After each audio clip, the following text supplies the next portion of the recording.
Students. बहुत दिन से मेरा मन था आप लोगों के लिए एक बायो का टॉपिक प्रेजेंट करें, तो मैंने गूगल किया, अलग अलग यूट्यूब चैनल्स देखे, बट मुझे कहीं पे भी एक वेल डिफाइंड टॉपिक बायो का मिसिंग मिला।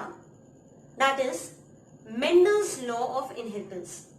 मींस मेंडल ने जो अपने डिस्कवरीज की थी उसके ऊपर एक अच्छा description in the form of terms, then his experiment and finally his result. किस तरीके से उन्होंने एक्सपेरिमेंट को दिखाया, ये सारी चीजें परफेक्टली मुझे कहीं नहीं मिली।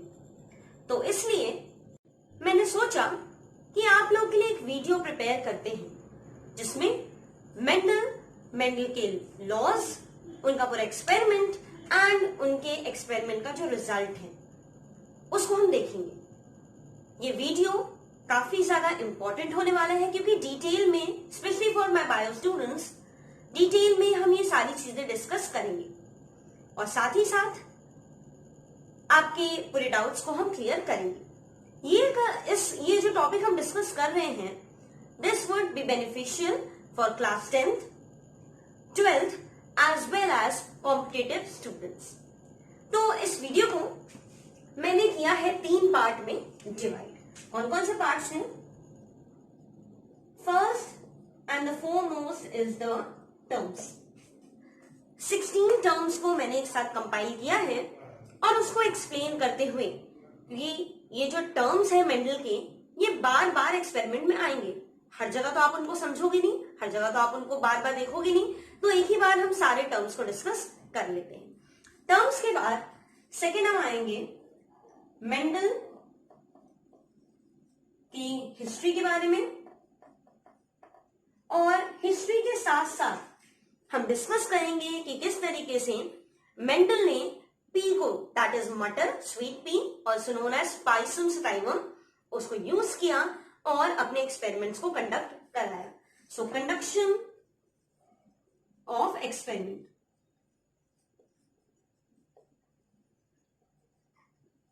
एंड देन अपने एक्सपेरिमेंट से, अपने पूरे प्रोसीजर से उनको क्या रिजल्ट मिला। Third one is the result. So इन तीनों चीजों को हम डिस्कस करते हुए अपने इस पूरे पोर्शन को करेंगे कंप्लीट। स्कोर बूस्टर टॉपिक है, as you all can see here already. So इस टॉपिक को जल्दी से हम पढ़ते हुए और एक एक टर्म, एक एक पॉइंट हम डिस्कस करने वाले हैं। तो आइए बिना आपका और अपना टाइम वेस्ट किए शुरू करते हैं। सबसे पहले टर्म्स। सो इंपॉर्टेंट टर्म्स में सबसे पहला टर्म है genetics. Now what is genetics?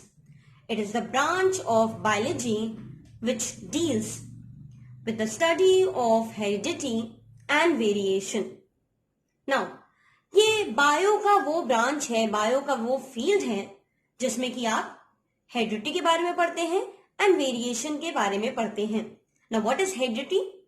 Heredity means those characters which are coming from parents to offspring. That means parents से बच्चों में आ रहा है। वेयर एज वेरिएशन वो स्पेशल कैरेक्टर्स होते हैं जो बच्चे खुद डेवलप करते हैं, या ऐसे कैरेक्टर्स जो कि मदर फादर किसी में भी नहीं है। इस टर्म को दिया था बैटिसन ने, and the father of genetics, क्योंकि जेनेटिक्स के ऊपर, जेनेटिक्स के बेसिस पे ग्रेगर जॉन मेंडल ने बहुत ज्यादा वर्क किया था।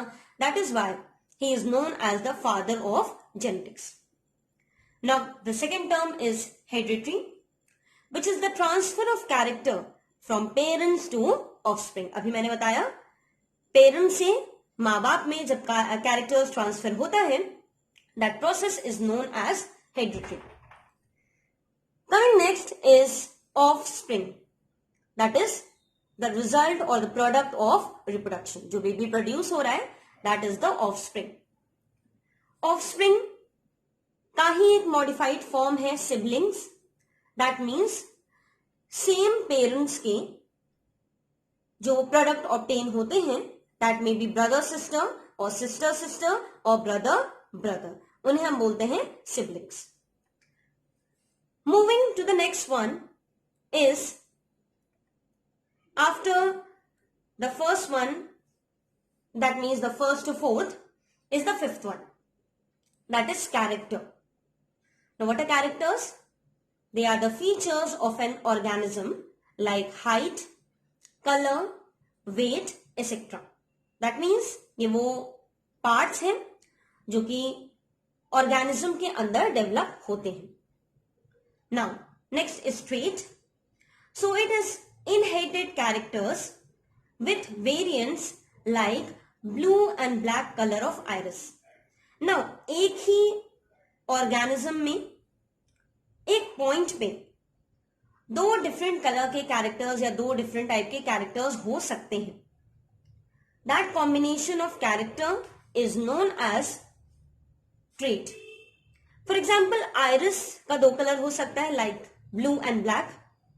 इसी तरीके से हेयर का भी डिफरेंट कलर्स हो सकते हैं लाइक ब्लैक, ब्राउन और समटाइम्स डल ब्लैक. ये डिफरेंट शेड्स हैं. So they are all traits of a particular character. The seventh one is the gene, which is the segment of DNA which carries information from parents to offspring. तो आप कह सकते हो that a whole group of chromosomes, यानी कि जो basic है, that is the chromatin fiber. Chromatin fiber से आता है chromosome. That means chromatin fibre के long strands is known as chromosome. Chromosome से आता है डीएनए एंड डीएनए से देन हम ऑब्टेन करते हैं gene. So gene is the main thing which carry information from parents to offspring. Eighth one is allele. That is the alternative form of gene. अब जो characters को carry कर रहा है उसका जो ऑल्टरनेट है that is allele. Now allele can be of two types, dominant one and recessive one.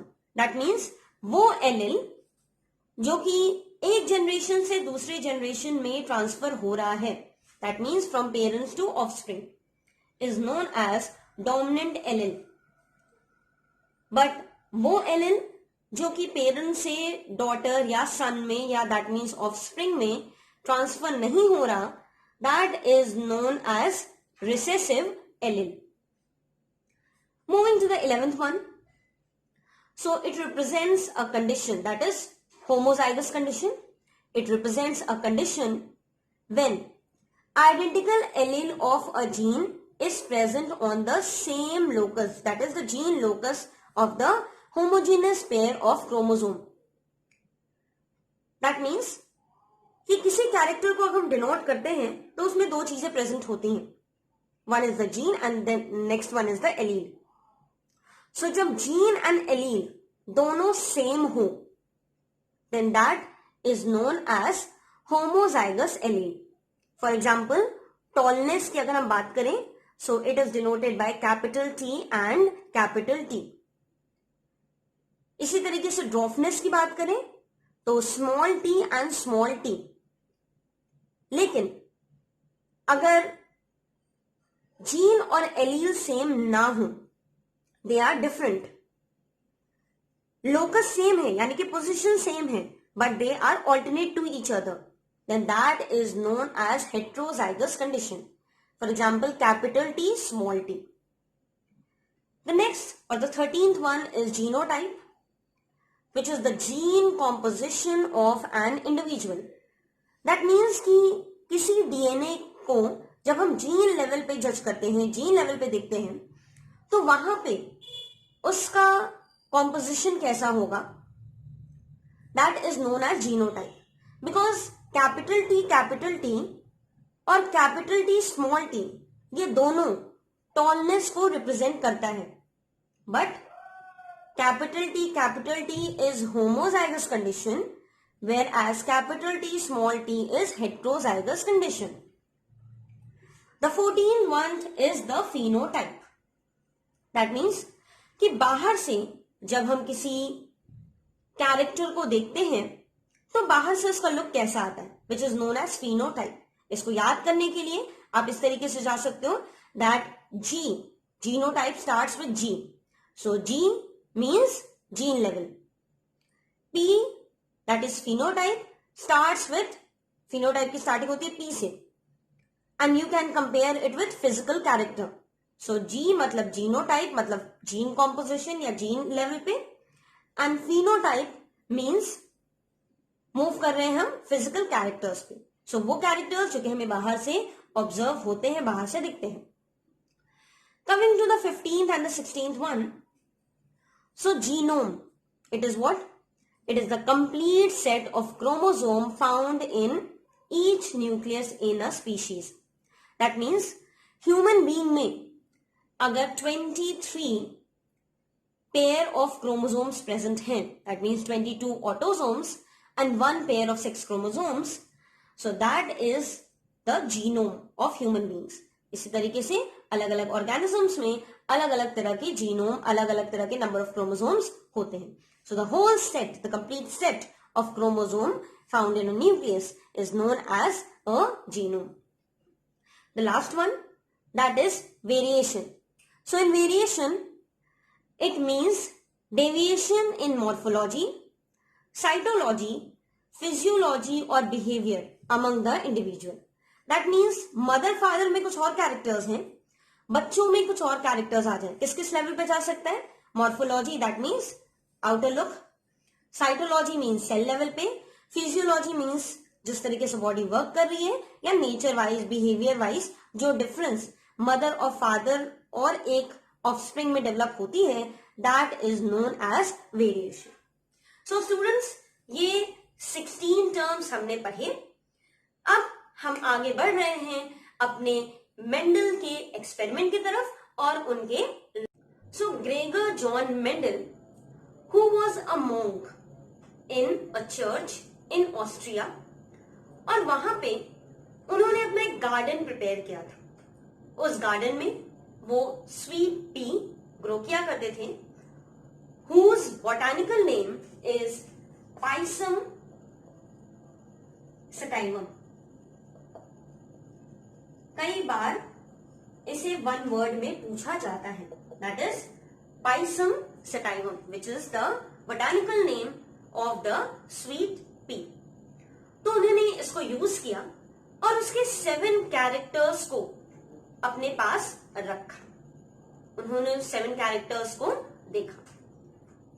7 characters कौन से थे और क्यों इन्होंने इन 7 कैरेक्टर्स को चूज किया, रादर पूरी स्वीट पी को चूज किया? इसके पीछे एक बहुत बड़ा रीजन है.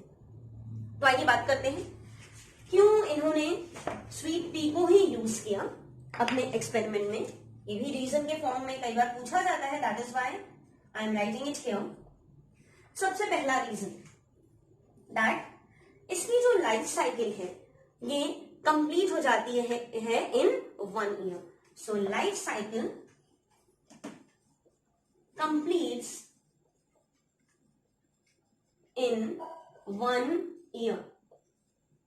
दैट मीन्स फ्लावर का फॉर्मेशन, फ्लावर से सीड का फॉर्मेशन, पॉलिनेशन होने और फर्टिलाइजेशन होने के बाद सीड का फॉर्मेशन, सीड से सीड के चारों तरफ फ्रूट का फॉर्मेशन. तो ये सारी चीजें 1 साल के अंदर कंप्लीट हो जाती है. दूसरा, that it shows self pollination. आपने बायो में 2 टर्म्स पढ़े होंगे, self pollination and cross pollination. जब फ्लावर में मेल और फीमेल रिप्रोडक्टिव सिस्टम दोनों प्रेजेंट हो और वो अपने में क्रॉस करके और फर्टिलाइजेशन को अंडरगो करा ले, then that is known as self pollination. So self pollination का प्रोसेस में बहुत अच्छे से देखा जाता है. The next character is कि वैसे तो इसमें सेल्फ पॉलिनेशन होता है, but cross pollination is also possible. Cross pollination also possible. और क्रॉस पॉलिनेशन के बाद जो रिजल्ट मिलता है, that result which is known as the hybrid is also very much fertile in nature. So hybrid is fertile. Okay, ये हो गए 3 characters. एक और कैरेक्टर है, कौन सा? कि इसके जितने भी 7 कैरेक्टर्स अभी हम देखेंगे, वो 7 कैरेक्टर्स एक दूसरे से बहुत अच्छे से डिफरेंशिएट करते हैं. मीन्स जो ऑफस्प्रिंग प्रोड्यूस होते हैं उसमें कोई ब्लेंड होके कैरेक्टर्स नहीं आते, वो कैरेक्टर्स बहुत इजीली विजिबल होते हैं और बहुत अच्छे से दिखाई देते हैं. Okay, so alternating characters. Alternating characters का मतलब that a pair of dominant and recessive. तो alternating characters are very much visible, very much visible. Okay, so ये 4 रीजंस थे why Gregor John Mendel considered pea और पाइसोल्सिडाइवम in his experiment. आइए बात करते हैं कौन कौन से वो 7 कैरेक्टर्स थे जिनको उन्होंने यूज किया था. सो सबसे पहला कैरेक्टर था फ्लावर कलर का, जिसमें इन्होंने 2 तरह के कलर्स देखे, violet and white, in which violet was dominant and white was recessive. Then the next one was seed color, जिसमें की 2 टाइप के कलर्स हैं, yellow and green. Yellow is the dominant one and green is the recessive one. Then flower या pod की position, तो 2 position हो सकती है. अगर फ्लावर बिल्कुल टिप पे प्रेजेंट है, so that is axial, AXIAL axial, which is a dominant trait. And the terminal मतलब फ्लावर आपके साइड्स में पोजिशन हो, that is recessive one. Then comes pod shape. तो पॉड शेप में भी 2 चांसेस हैं, inflated that means swollen pod. Pod आप जानते हो जो फ्रूट होता है, that is the pod. So inflated pod या constricted pod. Then comes the height of the plant which is tall and dwarf. Tall is the dominant one and dwarf is the recessive one. Pod colour में भी 2 options हैं, green and yellow. Green is the dominant one and yellow is the recessive one. Then seed shape. So the round one would be the dominant one and the wrinkled one would be the recessive one. So students, Mendel ने अपने experiment से 3 laws को derive किया, that is collectively known as law of inheritance. ये 3 law कौन कौन से थे? 2 आपके सामने हैं, एक हम लोग इसके बाद डिस्कस करेंगे. तो पहला है law of dominance. Now dominance अभी हमने देखा था टर्म्स में, dominant allele and recessive allele, उन्हीं के बेसिस पे ये टर्म्स हैं.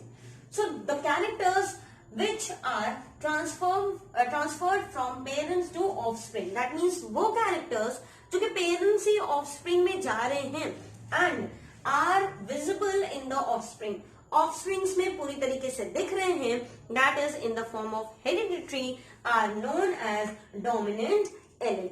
Okay, whereas those characters which are not visible in the next generation में दिखाई नहीं पड़ रहे हैं, that characters are known as recessive allele.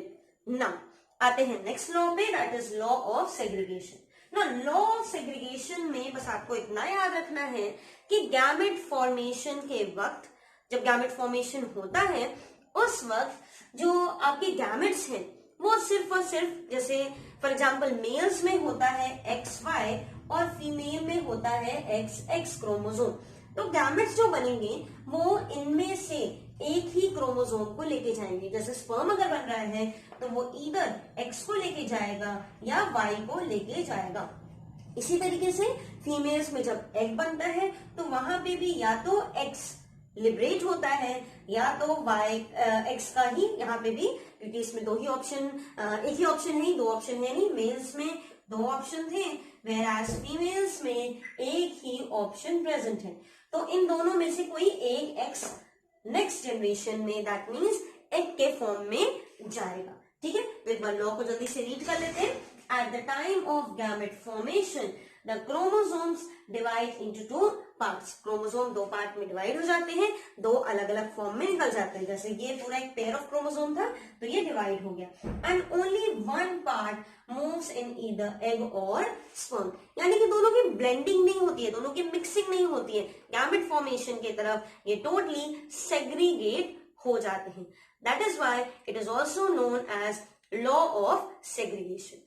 तो law of dominance and law of segregation से जो हमारे पास रिजल्ट आता है in the form of Punnett square box, उसे हम कहते हैं मोनोहाइब्रिड क्रॉस. तो इन दोनों लॉस को हम मोनो हाइब्रिड क्रॉस से कैसे दिखा सकते हैं, आइए हम उधर बढ़ते हैं। तो बात करें अगर मोनो हाइब्रिड क्रॉस की, so yes, mono hybrid cross,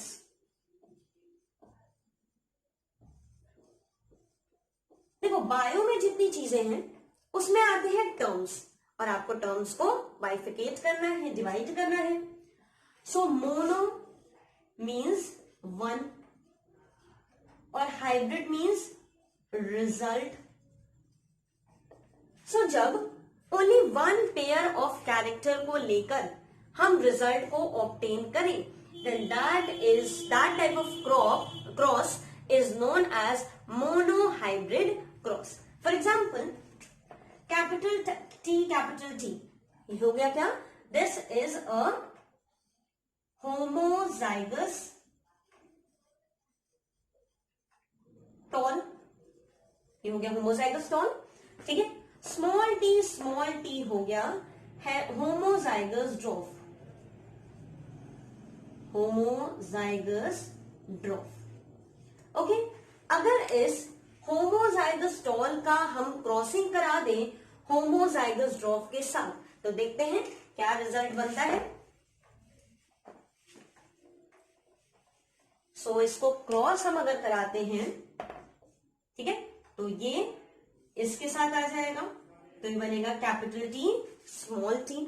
okay, ये भी इसके साथ आ जाएगा, तो ये बनेगा कैपिटल टी स्मॉल टी। फिर उसी तरीके से ये वाला कैपिटल टी स्मॉल टी के साथ आ जाएगा, तो capital T small T, and ये वाला कैपिटल टी इस वाले स्मॉल टी के साथ आ जाएगा, तो बनेगा स्मॉल टी स्मॉल टी।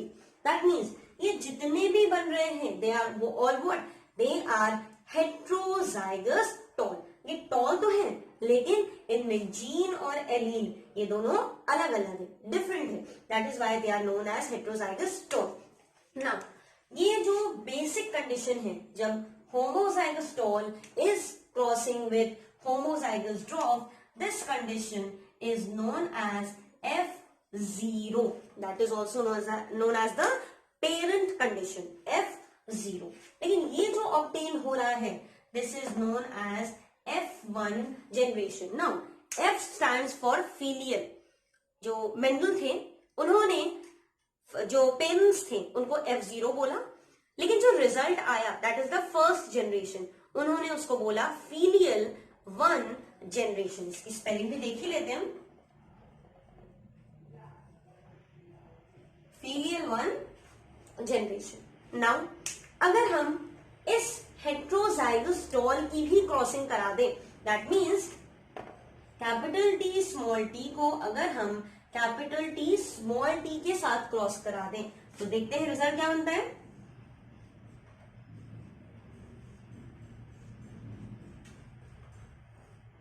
और स्टूडेंट्स हमेशा कैपिटल को पहले रखा जाता है, स्मॉल को बाद में।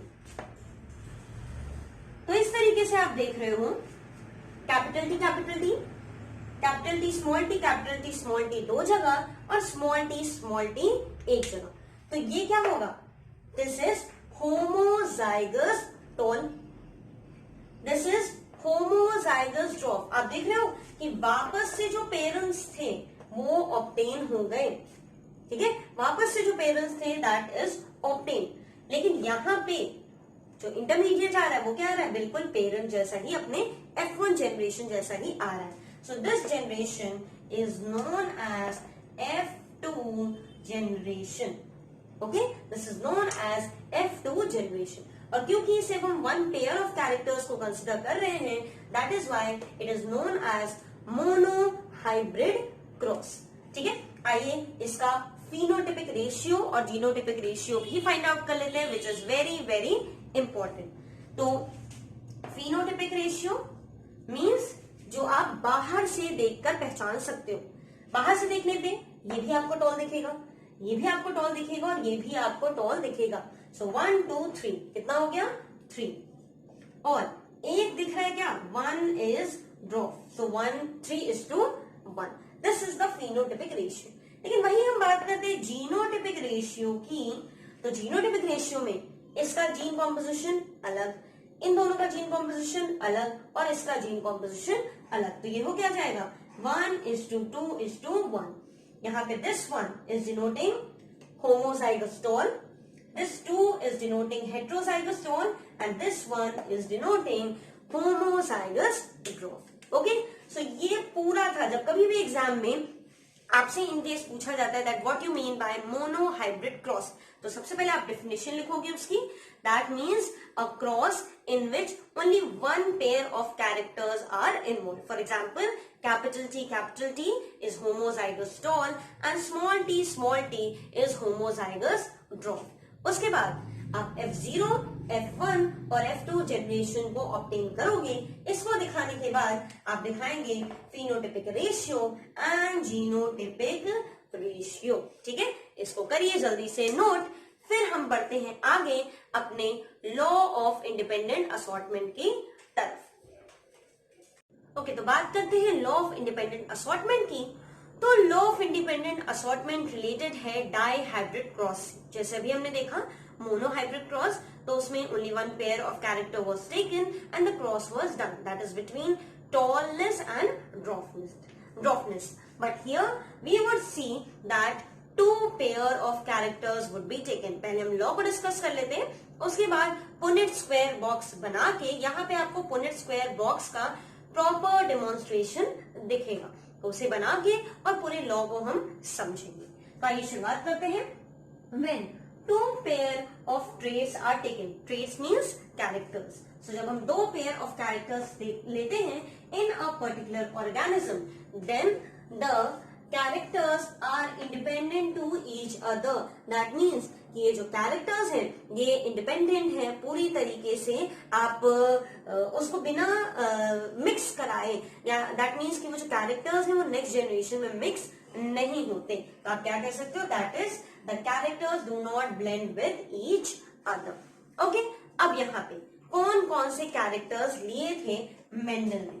तो मेंडल ने जो कैरेक्टर्स लिए थे that was round and wrinkled. Round and wrinkle क्या है, सीड राउंड भी होती है, सीड रिंकल भी होती है, सिकुड़ी हुई भी होती है। तो round was the dominant one and wrinkled was the recessive one. और उसके साथ इन्होंने क्या ले लिया, येलो एंड ग्रीन, ये भी सीड का ही है, सीड का कलर है, तो येलो कलर और ग्रीन कलर। तो राउंड के लिए इन्होंने लिया कैपिटल आर, रिंकल के लिए लिया स्मॉल आर। जो डोमिनेंट होता है उसी का स्मॉल लेटर्स में हम रेसेसिव भी कंसिडर करते हैं। येलो के लिए उन्होंने लिया कैपिटल वाई और ग्रीन के लिए लिया स्मॉल वाई। अब इन्हें बनाने हैं गैमेट्स में हमने क्या कहा था, यहाँ पे भी लॉ ऑफ सेग्रीगेशन तो फॉलो हो गए। दैट मीन्स गैमेट्स में दोनों के यानी कि राउंड और रिंकल में से एक और ग्रीन और येलो में से एक, लेकिन एक का मतलब ये नहीं कि पूरा आ जाएगा। ओके, सो पहला जो गैमेट बना that was capital R capital Y. That means अब जो सीड होगा वो राउंड भी है और येलो कलर का भी है। The second one was capital R small Y. Round तो है सीड लेकिन ग्रीन कलर का है, येलो नहीं है। Third one is capital small R capital Y. That means seed yellow colour का तो है लेकिन रिंकल है। अब यहाँ पे क्योंकि हम लोग जो आपके कैरेक्टर्स हैं दैट मीन्स कि राउंड और रिंकल वाले यानी कि सीड के टेक्सचर वाले उनको पहले रख रहे हैं, इसलिए हम लोग शॉर्ट को पहले रख सकते हैं। जो रिजल्ट बनेगा आप उसमें देखोगे कि वो पूरी तरीके से सही बनेगा। और फोर्थ में यहाँ पे this combination is there that is wrinkled and green. Now अब इससे किस तरीके से डाई हाइब्रिड क्रॉस का फॉर्मेशन हुआ उसको हम देखते हैं। तो इन चारों गैमेट्स को यूज करना है हमें, और इन चारों गैमेट्स को यूज करके हम बनाएंगे अपना पुनेट स्क्वायर बॉक्स। सो बात है किसकी, डाई हाइब्रिड क्रॉस की। और डाई हाइब्रिड क्रॉस में हमें 4 गैमेट्स लेने हैं। कौन कौन से, capital R capital Y, capital R small Y, small R capital Y and small R small Y. ठीक है, इसका बना लेते हैं हम बॉक्स इस तरीके से, और क्योंकि हमें क्रॉस बनाना है तो इसी अरेंजमेंट को हम ऑपोजिट साइड भी लिख देंगे। Capital R capital Y, capital R small Y, small R capital Y और स्मॉल आर स्मॉल वाई। ठीक है, तो आइए रिजल्ट इसके बनाते हैं। क्रॉस, इसको इससे क्रॉस कर देंगे तो बनेगा क्या, कैपिटल आर कैपिटल वाई, क्योंकि जो आपका रिजल्ट है, ये हम बात किसकी कर रहे हैं, नेक्स्ट जनरेशन की।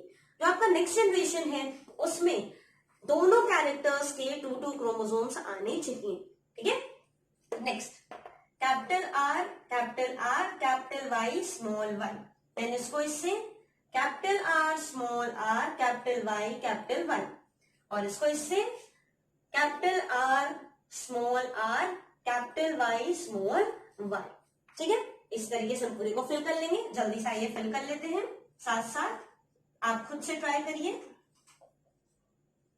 और कोशिश करिए कि रिजल्ट आपका सेम आए, बिल्कुल जैसे हमारा आ रहा है।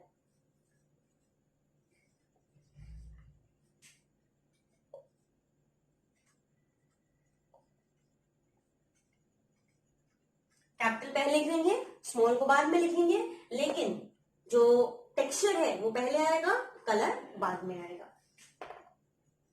सो इसको भी आपको रखना है दिमाग में।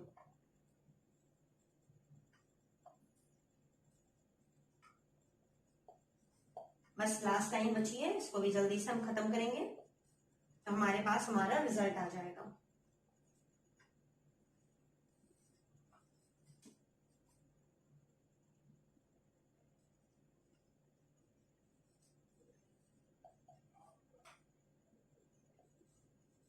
ओके, सो आई होप सो कि आपका भी रिजल्ट ऐसे ही आया होगा ना।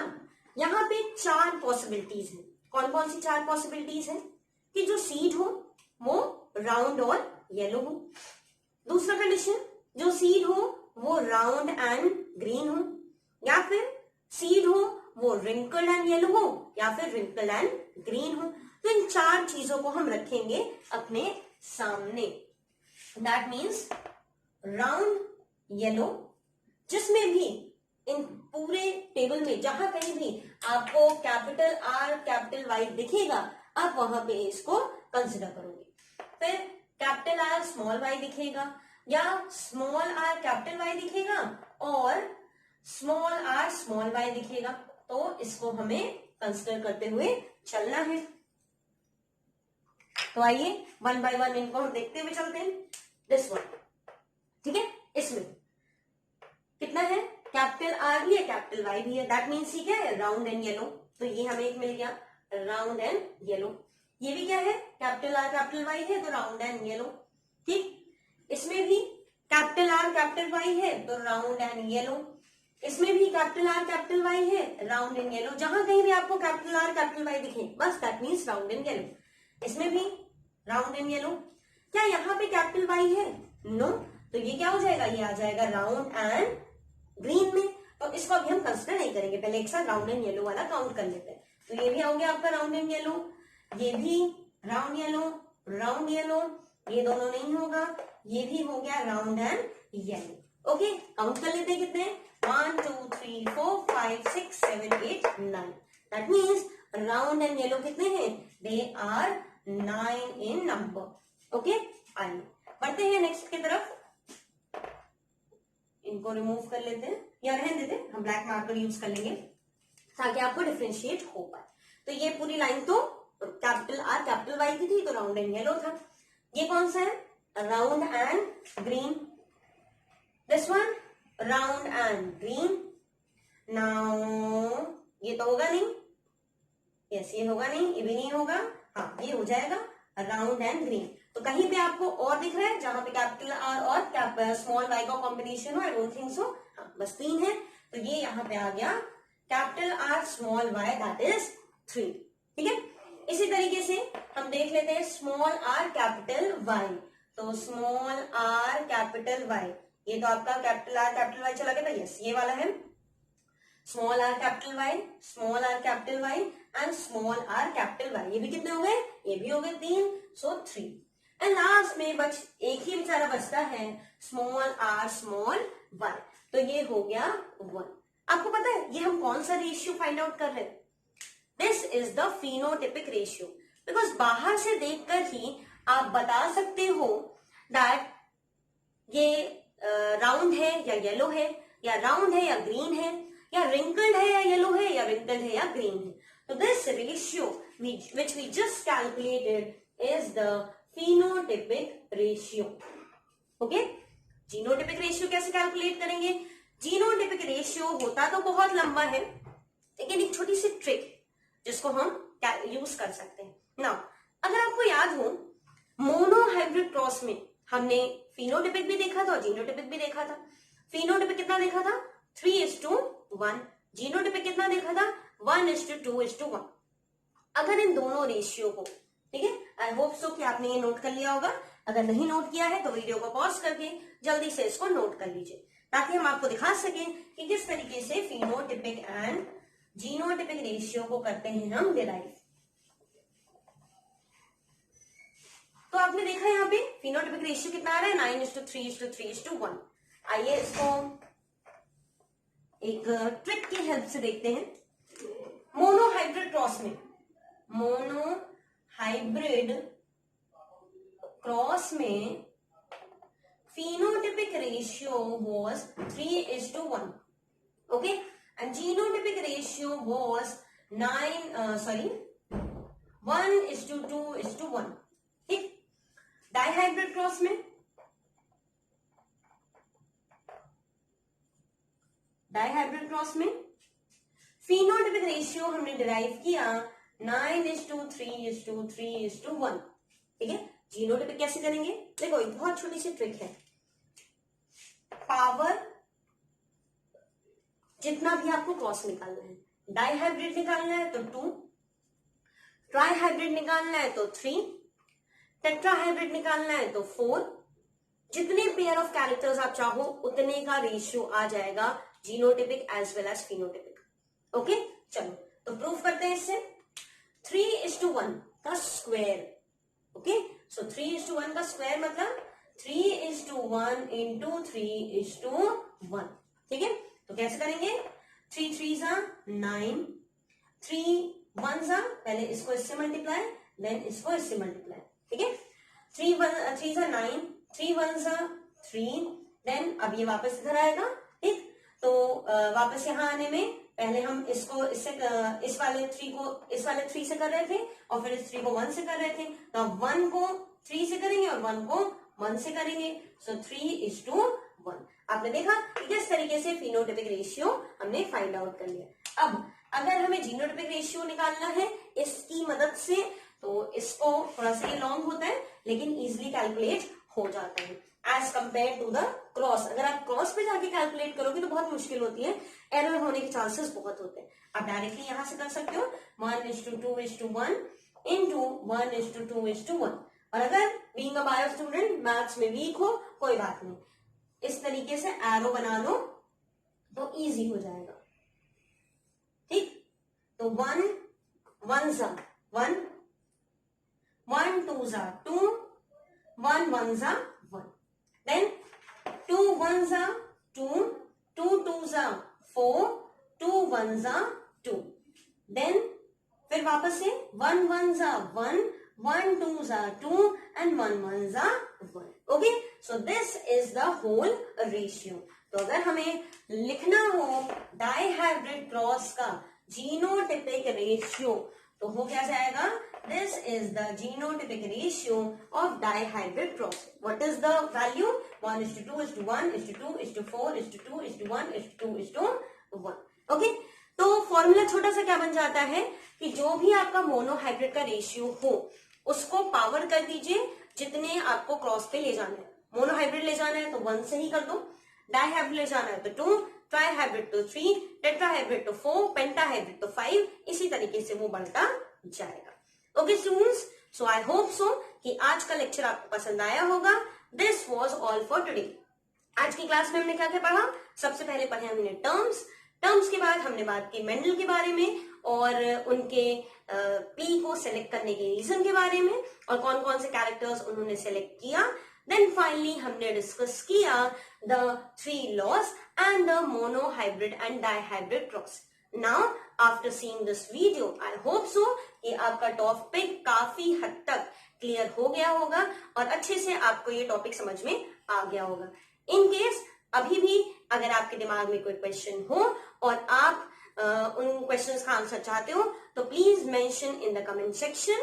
और भी बहुत सारे वीडियोस हमारे चैनल पे आते रहेंगे, तो उनको देखने के लिए चैनल को सब्सक्राइब करना बिल्कुल भी ना भूलें और ऐसे ही हमारे साथ बने रहें। Thank you. Meet you all in the next video with a new topic.